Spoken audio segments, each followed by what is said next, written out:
दिल्ली में आधी रात बुलडोजर एक्शन फेज राही मुस्लिम मस्जिद के पास अवैध निर्माण पर बुलडोजर चला। हाईकोर्ट के आदेश के बाद अवैध बारात घर और डायग्नोस्टिक सेंटर पर चला बुलडोजर। पुलिस के अवैध कैमरे से पहचाने गए उपद्रवियों मास्क मानकर पुलिस पर पत्थर चढ़ाते छतों से कहा गया शाबाश शेरों, भगाओ इन्हें पत्थरबाजों की। धरपकड़ के लिए छापेमारी तेज। पुलिस ने 5 पत्थरबाजों को गिरफ्तार किया, 10 उपद्रवियों की हिरासत में ले गए। पथराव के 5 पुलिसकर्मी जख्मी। तुर्कमान गेट के पास बुलडोजर एक्शन के दौरान पुलिस पर पथराव हुआ था। मस्जिद के आसपास भारी पुलिस बल तैनात। तुर्कमान गेट तनाव मामले में बड़ा खुलासा। सूत्रों के मुताबिक पत्थरबाजी के लिए लोगों को उकसाया गया, वीडियो भेजे लोगों को बुलाया गया। पत्थरबाजी पहले सर्कुलेट किए गए मैसेज। आधी रात तुर्कमान गेट पहुंचे थे समाजवादी पार्टी के सांसद मोहबुल्ला नदवी वीडियो में नजर आए। सपा सांसद मोहबुल्ला नदवी से पूछताछ कर सकती है पुलिस। तुर्कमान गेट सामने मामले पर ज्वाइंट सीपी का बड़ा बयान। घटना के वक्त 100 से 150 उपद्रवी थे, 5 गिरफ्तार, 10 से हिरासत में। ज्वाइंट सीपी ने मामले को लेकर कहा, अन्य उपद्रवियों की पहचान की जा रही है, लोगों को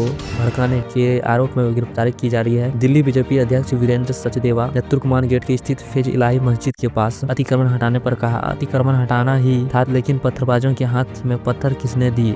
आम आदमी पार्टी नेता गोपाल राय ने कहा कि जब बीजेपी की सरकार बनी है, पूरी दिल्ली में लोगों को बेघर करने का अभियान चल रहा है। सरकार को लोगों को बसाने का काम करना चाहिए, ना कि उजाड़ने का काम। आप विधायक अमानतुल्लाह खान के कहा, यह जमीन 123 प्रॉपर्टी तहत आती है, वक्फ जमीन है। 123 प्रॉपर्टी इससे गैर कानूनी तरीके से तोड़ा गया। अमानतुल्लाह खान ने कहा कि यह लोग सिर्फ हिंदू मुस्लिम राजनीति कर रहे हैं, माहौल खराब करना चाहते हैं। वक्फ जमीन पर बुलडोजर चलाकर पत्थरबाजी की बात हो रही है। दिल्ली में बुलडोजर एक्शन पर सहारनपुर कांग्रेस सांसद इमरान मसूद ने बताया कि कहा, अतिक्रमण विरोध अभियान के नाम पर कितनी मस्जिदें गिराएगी सरकार। इमरान मसूद बोले, बीजेपी अपने राजनीतिक एजेंडों को आगे बढ़ाने के लिए नफरत फैलाने का काम कर रही है। कमजोर सरकार बांग्लादेश को मुंहतोड़ जवाब देने में समर्थन है। जमात इस्लामी के वाइस प्रेसिडेंट मालिक मुत्सिम खान का बयान, उन डॉक्यूमेंटों पर भी विचार करना चाहिए जो दूसरी प्रॉपर्टी के पास है। यह कार्रवाई कोर्ट के अंतिम फैसले के बिना की गई। इंदौर में भागीरथपुरा में दूषित पानी से हुई मौतों के मामले में सिस्टम का बड़ा खेल। मौतों का आंकड़ा 8 बताकर 18 मृतकों के परिजनों का मुआवजा दिया, 15 लोगों को पैसा दिया, 3 लोगों का खाता खुलवाकर बाद में RTGA किया जाएगा। अब तक 20 लोगों की मौत हो चुकी है, 3 का नाम आज सामने आए। इंदौर के नए नेता प्रतिपक्ष उमंग सिंघार समेत कांग्रेस की टीम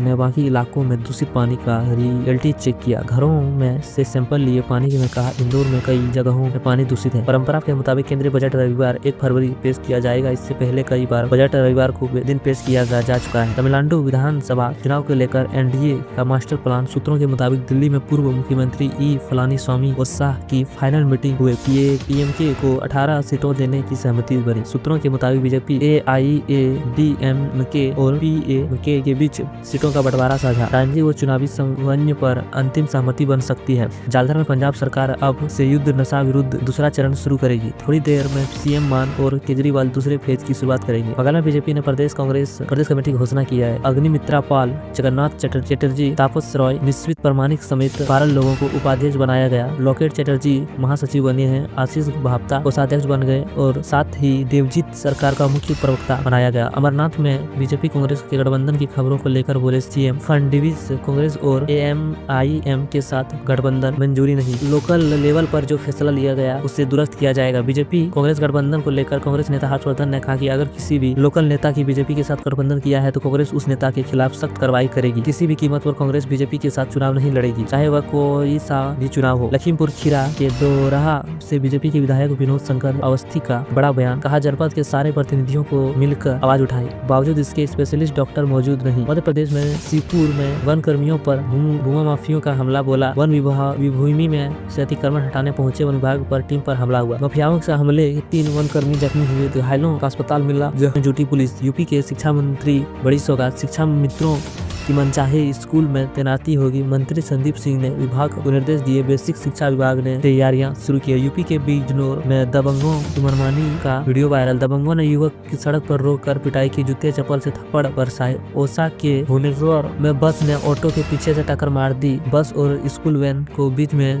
कुचल गया। ऑटो हादसे में ऑटो ड्राइवर और एक महिला मौके पर मौत। यूपी के सीतापुर में सब्जी बेच रहे युवक को लाठियों से पीटा गया। गाँव के लोगों पर हमला करने का आरोप। Video viral. पुलिस मामले में की जांच में जुटी। महाराष्ट्र के अकोला में महाराष्ट्र कांग्रेस के उपाध्यक्ष हिदायतुल्लाह पटेल की मौत। हिदायतुल्लाह पर मस्जिद में चाकू से हमला हुआ, इलाज के दौरान जान ली। जबलपुर में टेंट हाउस पर हुई भारी बमबाजी और पत्थरबाजी मामले में प्रशासन का सख्त कदम, 2 आरोपियों पर राष्ट्रीय सुरक्षा कानून के तहत कार्रवाई। पुलिस के मामले में जांच जुटी है। उत्तर भारत भीषण ठंड और शीतलहर का कहर जारी। कड़ाके की ठंड और कोहरे ने मुश्किल बढ़ाई। दिल्ली में 7 साल का पहला शीत दिवस दर्ज किया गया। राजस्थान, मध्य प्रदेश समेत 8 राज्यों में पारा 5 डिग्री या उससे नीचे पहुंचा है। विजिबिलिटी 0 होने की वजह से 8 फ्लाइट जयपुर ने रद्द की। वेनेजुएला संकट पर भारत का साफ किया गया रुख। लक्सबर्ग में बोले जयशंकर, भारत स्थिति पर नजर रखें, वे बातचीत से निकले समस्या का हल। एस जयशंकर ने कहा, वेनेजुएला के साथ भारत के लंबे समय से घनिष्ठ संबंध रहे। भारत चाहता है लोग इस संकट से जल्द बाहर निकले और अच्छा प्रदर्शन करें। अमेरिकी सरकार का आकलन, वेनेजुएला के राष्ट्रपति मदुरो को पकड़ने के सैन्य छापे में करीब 75 लोग मारे गए। इसमें सुरक्षाकर्मी, नागरिक और क्यूबा के सुरक्षा बल शामिल।